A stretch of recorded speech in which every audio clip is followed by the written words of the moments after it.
আমাদের এই একই পরিস্থিতি একদিন আসবে। আপনি যখন ওই সংসারে দিতে পারবেন, ততদিন আপনার ছেলে মেয়ে স্বামী সবাই ভালোবাসবে। আর যখন আপনার বয়স হয়ে যাবে, যখন আপনি উপার্জন করতে পারবেন না, তখন আপনার ছেলেটা কি বাবা ভালোবাসবে? মা বলুন না মা, কেউ ভালোবাসে না।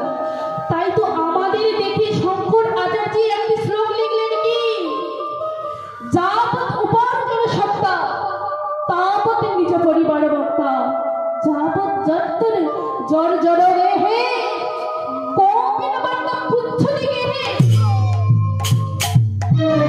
যাবৎ উপার্জন সত্তা, যতদিন এই সংসারে আপনি দিতে পারবেন, যতদিন আপনি উপার্জন করতে পারবেন বাবা, ততদিন পর্যন্ত তোমার ছেলে মেয়ে তোমাকে ভালোবাসবে। আর যখন তুমি উপার্জন কিছু করতে পারবে না, যাবৎ যত্তর জর জর রেহে, আপনার শরীরটা যখন জরায় জরিজীর্ণ হয়ে থাকবে, আপনি যখন